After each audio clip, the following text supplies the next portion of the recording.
Hello, everyone. I am very pleased to be part of the discussion of #masshysteria, politics, affect, and performance strategies convened by Joanna Braun. I thank her for including me and bringing us all together. I am presenting material from a new project on anger, a powerful, hysterical emotion that is prevalent right now. Anger, as I will discuss, lends itself to different kinds of conversion,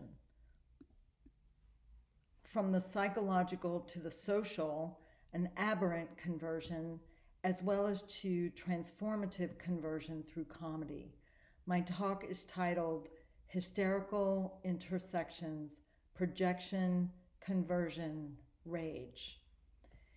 In this talk, I will explore two instances of what I am calling hysterical intersections: socially and affectively fraught performative moments in public discourse wherein race and gender are compelled to relation by anger.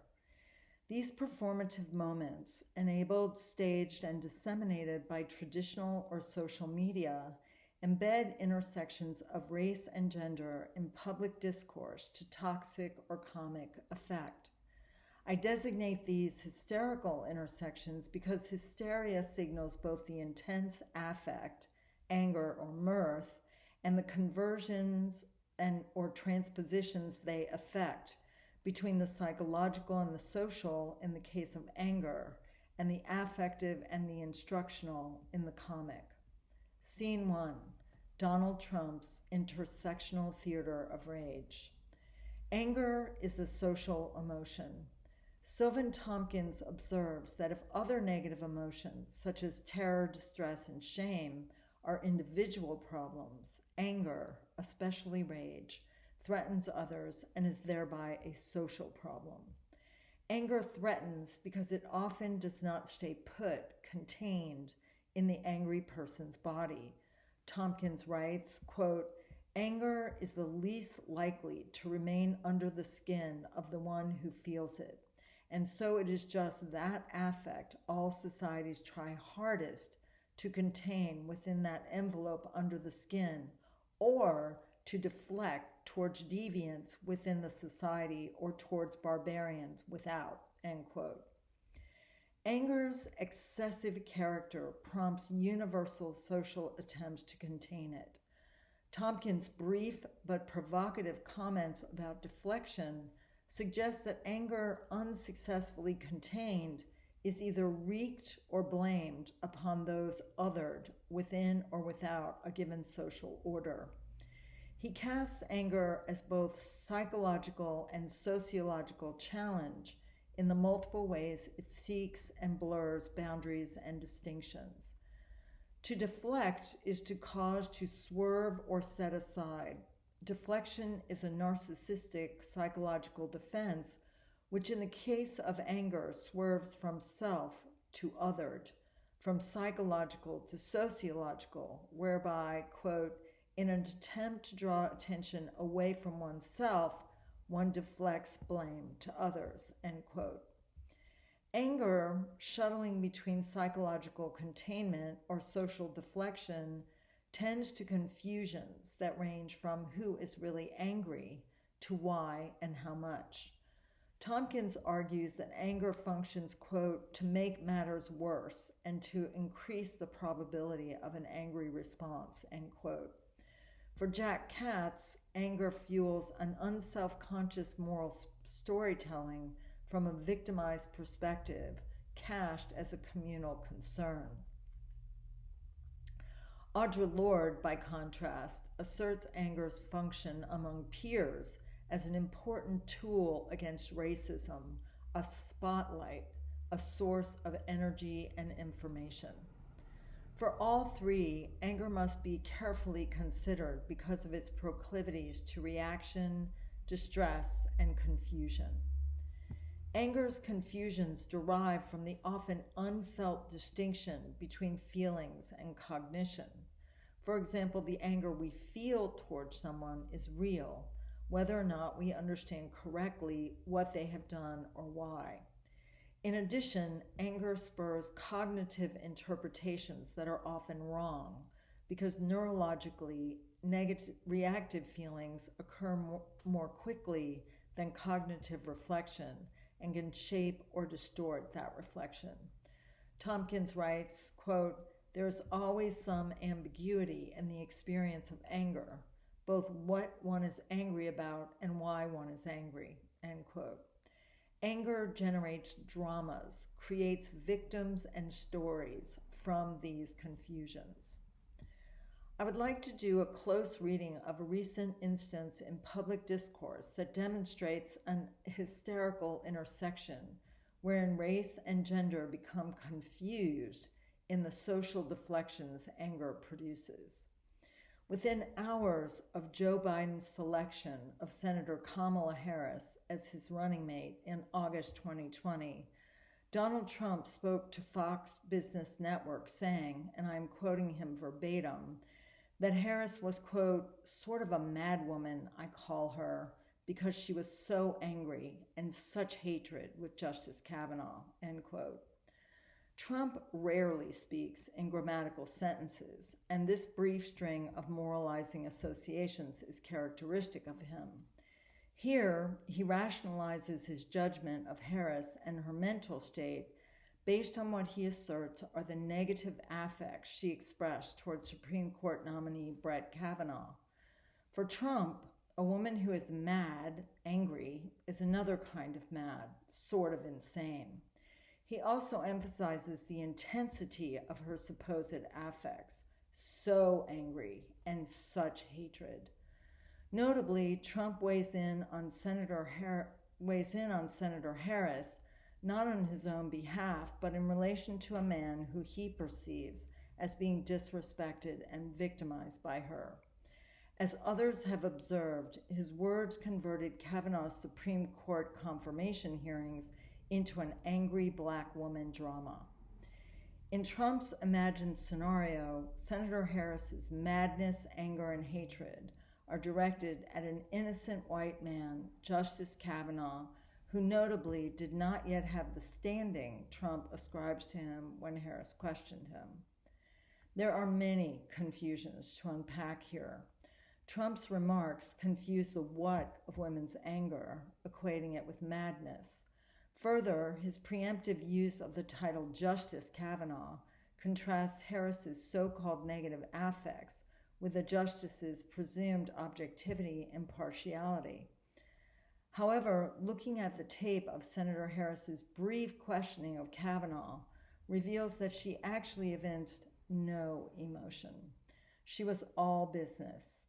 As many commentators have noted, and any spectator can readily see, it was Kavanaugh and the Republican senators, like Lindsey Graham, whose responses, statements, and questions overflowed with indignation, self-pity, and anger. The presumptive appointee notably sputtered and sobbed with outrage during his self-statement.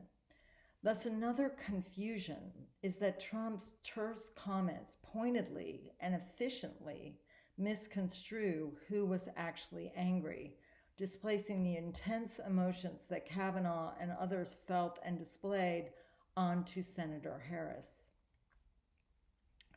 Why? The internet is rife with videos of other white male public figures questioned by Senator Harris, such as Attorney General Bill Barr and Facebook CEO Mark Zuckerberg, both of whom stammered and equivocated, or Attorney General Jeff Sessions, who cried out in distress that her questions made him nervous.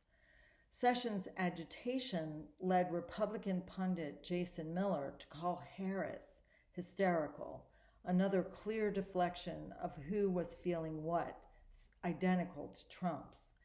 Yet based on the evidence, it isn't Harris's emotion or anger that unsettles these men, it is the lack of it.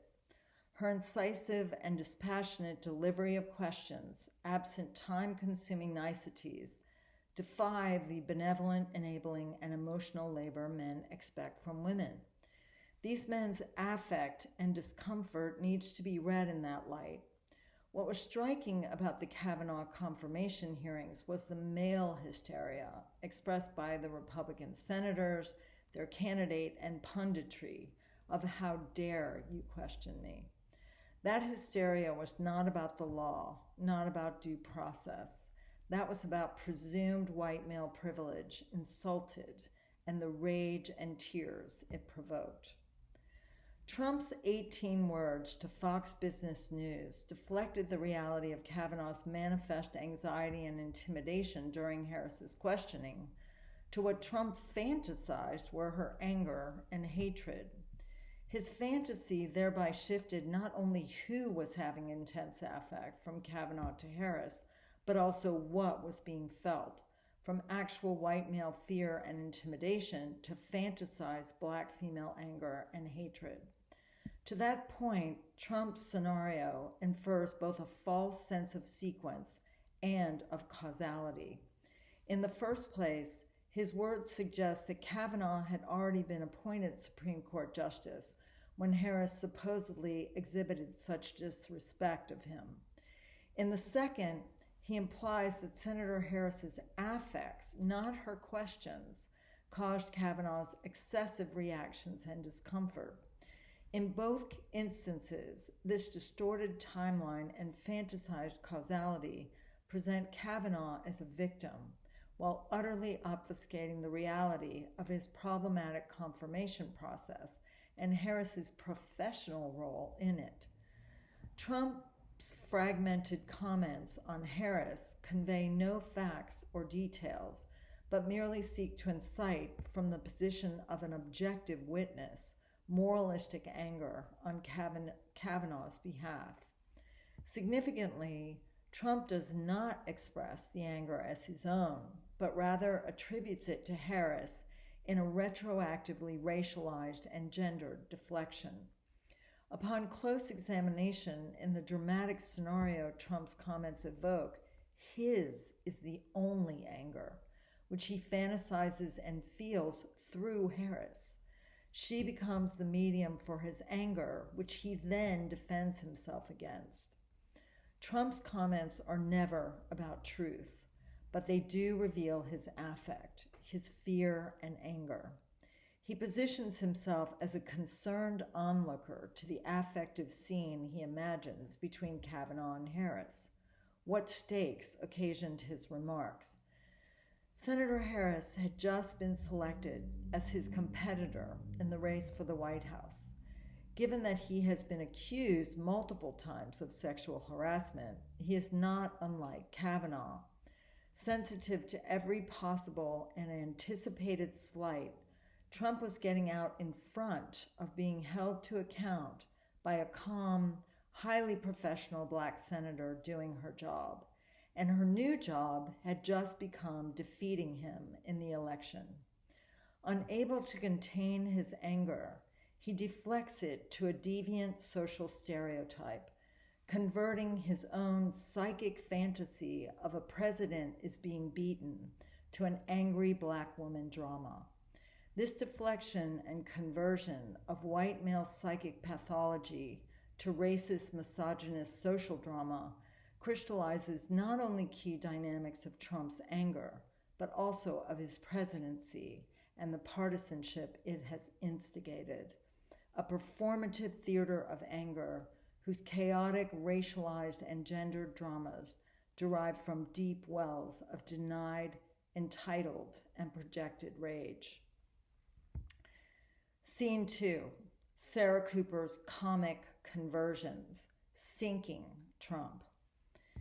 Trump's anger deflects, blames, projects itself onto and into racialized and gendered others. He defends himself ostensibly against those others, but in truth against being the object of his own hysterically animated affect. It is a tightly closed, tightly wound performative circle, impenetrable to reason and impervious to challenge, which simply fuels it. How to intervene, to access the spotlight that Audre Lorde argued anger affords, especially to combat racism. One place anger finds a ready tool is comedy. Thinkers as far back as Milton have associated anger and laughter, and no less a practitioner than Jerry Seinfeld recently stated, quote, "All comedy starts with anger," end quote. If comedians, notably impersonators, have mined the silverest of linings afforded by the cloud of the 45th president, Sarah Cooper stands out for the difference she brings to being Trump. A Jamaican-American woman who identifies as Black, Cooper is a writer, actor, stand-up comic, and former user experience designer at Yahoo and Google. When her career was stalled by COVID, she turned to DIY home media production through TikTok, and on April 23, 2020, launched a video, How to Medical, in which she lip-synced Trump recommending his light and bleach COVID remedies. The video made her an instant cultural sensation. Multiple Trump-syncing videos and millions of viewers followed, resulting in many journalists crediting her, rather than China, as the reason Trump wanted to shut down TikTok. Perhaps one reason Cooper's comic practice has been phenomenally successful is that it uncannily mimics the intersectional deflections of Trump's anger.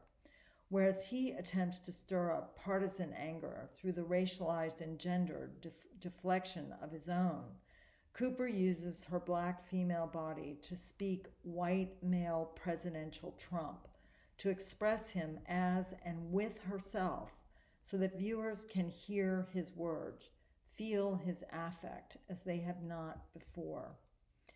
Though she has been referred to as the most famous Trump impersonator, Cooper differs from other impersonators. She's notably the only woman and only second person of color among them. She doesn't don an orange wig or wear presidential clothes or make use of signal props or backdrops such as the Oval Office or the White House. She performs Trump, often with brief cutaways to herself playing a reporter or a doctor listening. As Trump, she wears a simple navy jacket with t-shirt and jeans and performs in her small New York apartment, making use of everyday props at hand, a lamp, a bleach bottle. Instead of trying to look like Trump, Cooper's visual choices underscore the differences between her gender, race, body, living space, and his. Her audio choices, however, present the obverse.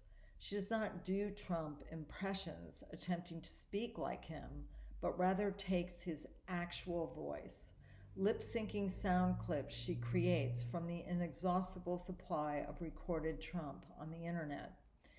If I may be forgiven the pun, Cooper wants not so much to impersonate Trump as to inhabit what we could call his oral office, the auditory amalgam of presidential voice, authority, audiovisual recording technology, affect, and unconditional attention commanded when the president speaks. As with all lip syncing, the voice we hear is multiply sourced, in this case including Trump's voice, press recordings of it, Cooper's recorded performance, and our computer playback. Cooper's performances thus convene multiple soundscapes and spaces. Most notably, her soundtracks animate her living spaces with sounds familiar to most, if not all of us, the presidential media soundscape. For example, as Cooper kneels on her kitchen floor, miming injection with a bleach bottle and speaking Trump, we hear not only his voice, but its aural ambiance. Cameras clicking, reporters murmuring, vehicles humming, and the unmistakable sound of the vast, secured, yet wide open air and media space maintained around the president whenever he speaks publicly. The suture of her space with his soundscape presents a perceptual conflict of scale that cannily operates to aggrandize her performance, now the phenomenologically situated as the visual object of all those auditory signifiers, clicking cameras, vast space, unconditional attention, while diminishing Trump's words, ironically, by making them heard. Cooper uses her eyes, eyebrows, mouth, and facial expressions to amplify and enunciate Trump's words. She embodies them with affect and inflection as, at the same time, she separates them from the presidential body and mise-en-scène. The result is that people actually hear what he is saying. Lawrence O'Donnell remarked that whereas listening to Trump is usually, quote, this fog, this blur of words, end quote, Cooper's performances, quote, clarify what Trump is trying to say, show when he is feeling embarrassed or a bit scared by the question, proud, end quote. The comment streams reiterate again and again Cooper's sentiment, or O'Donnell's sentiment, that Cooper's performances reveal the real Trump, especially the meaning or non-meaning of what he is saying. There is much more to say about Sarah Cooper's comic practice and its understated perfection, as Ben Stiller has called it.